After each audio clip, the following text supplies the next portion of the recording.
Hola, nens de primer curs, com esteu? Bé?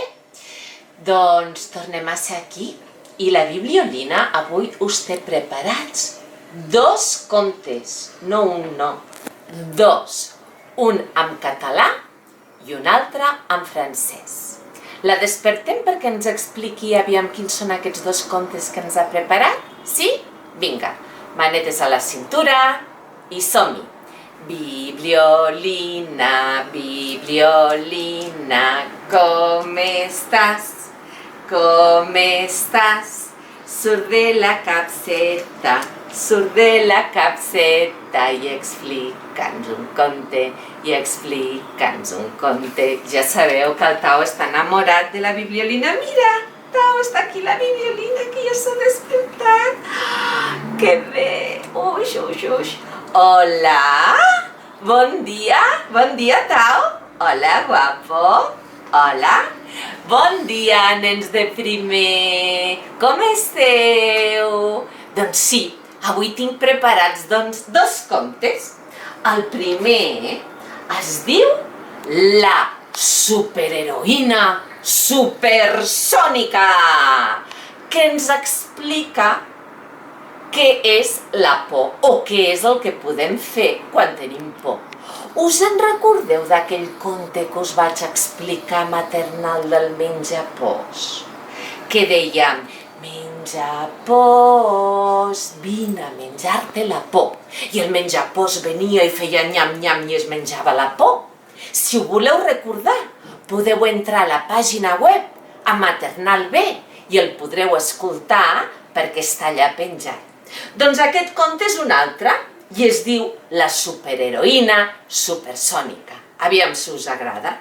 I també us he preparat un conte de la revista Histoire pour les petits en francès.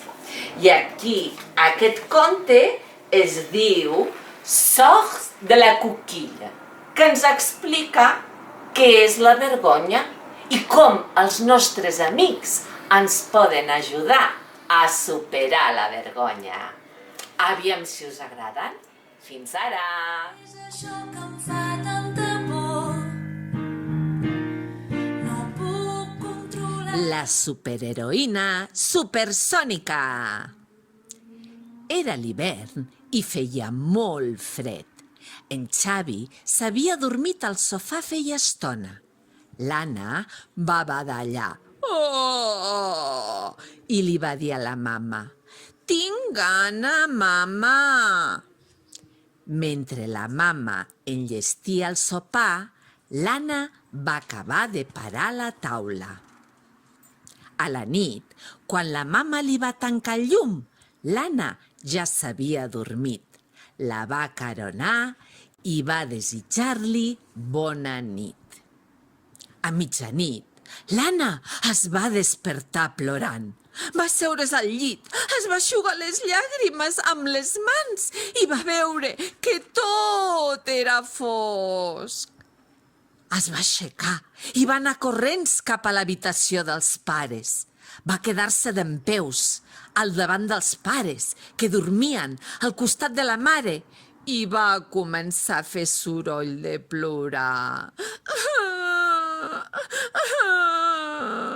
La mama es va despertar i va seure al llit d'un salt. «Anna!» va cridar espantada. «Què et passa?» «És que he somiat!» va respondre l'Anna, que encara plorava. «He somiat que un monstre molt gros venia!» «Què tens fred?» li va preguntar la mare. No, és que no ho sé!» va respondre l'Anna. Aquella nit, l'Anna va dormir al costat de la mare. L'endemà al vespre, l'Anna li va preguntar si podia dormir amb ella. «Va, vinga, fica't al teu llit, petitona», va dir-li la mare.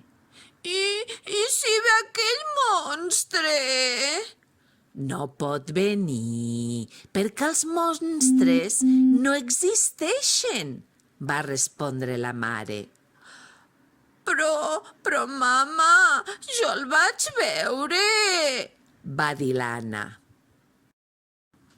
Doncs pregunta-li com es diu, aviam què et respon, perquè tot això està dins de la teva imaginació, no n'hi ha de monstres, li va dir la mare una altra vegada. Aquella nit, l'Anna es va tornar a despertar plorant. Va mirar al seu voltant i tot era fosc i no se sentia res. Va aixecar-se i va anar corrents a l'habitació dels pares i va començar a fer soroll de plorar. Una altra vegada. La mama es va despertar de sobte. Anna, vine, petita, no tinguis por, que ja t'he dit que els monstres no existeixen, només estan a la teva imaginació. I la va fer entrar al seu llit una altra vegada. La tercera nit, l'Anna i la seva mare van estar xerrant una estona mentre el pare acotxava en Xavier. Vull que pensis en algú que sigui molt fort, va demanar-li la mama. La persona més forta del món mundial? Va preguntar l'Anna. Doncs es dirà superheroïna supersònica. I com és? Li va dir la mama. Mira, pot volar perquè té ales vermelles, va dir l'Anna. I pot vèncer aquest monstre del teu somni? Esclar que sí! Sí, perquè té molta força amb els punys i treu llum pels ulls, va explicar l'Anna. L'endemà al matí, l'Anna va llevar-se molt contenta i va anar a despertar la mama. Mama, la meva superheroïna supersònica ha guanyat el monstre del somni de la nit. Mira, va arribar el monstre i ella, amb les seves ales, li va donar un cop i després els ulls li van tirar un raig i el van fer desaparèixer. Però va passar una cosa molt estranya. Quan em va mirar, vaig veure que eres tu, mama, va explicar l'Anna. O sigui, que en el somni jo era una superheroïna? Va preguntar la mama. Sí, i ara ja cap monstre podrà fer-me por.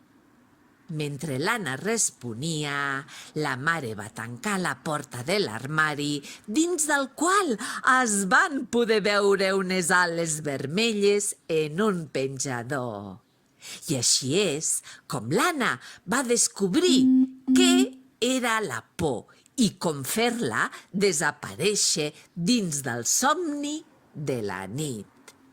I, conte explicat, conte acabat. Coses petites que ens omplen els dies, tots els instants retrobar. Son de ta coquille.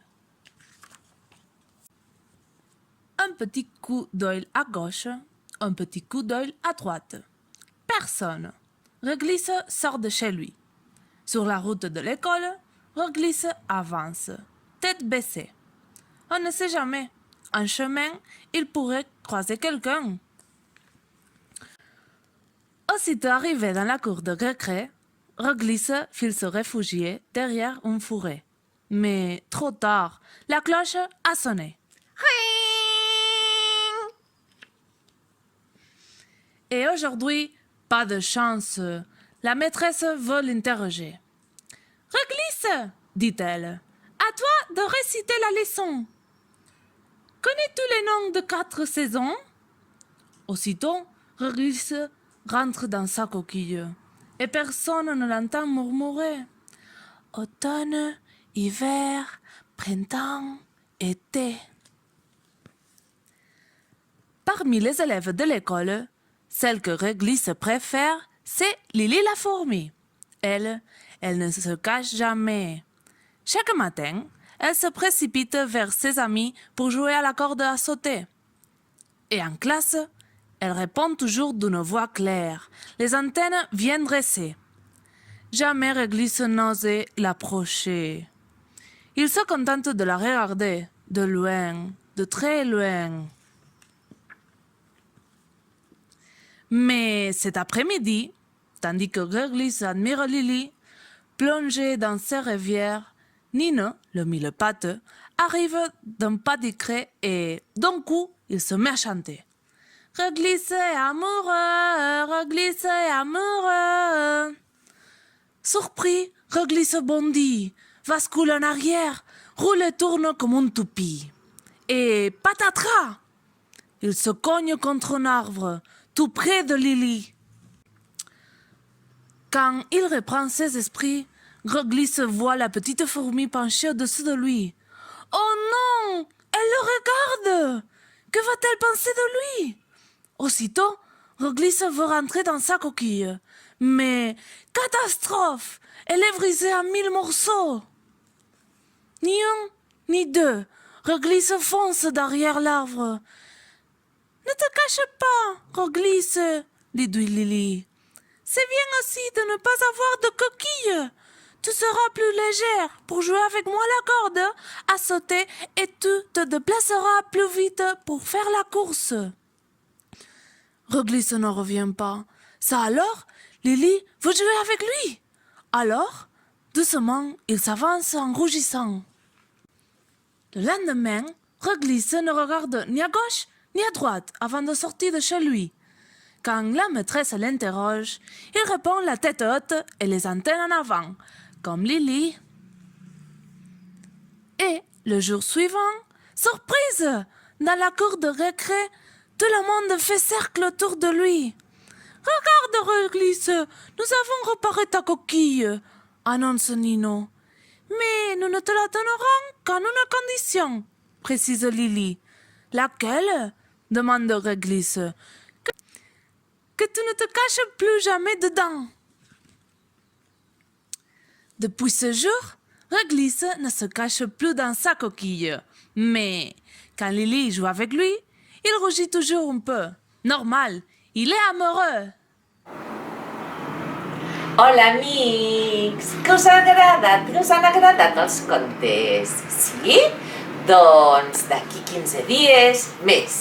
I ara me'n vaig a la meva capseta, que he de llegir molt, molt, molt, perquè també he d'explicar contes als nens de maternal A, als nens de maternal B, als nens de segon.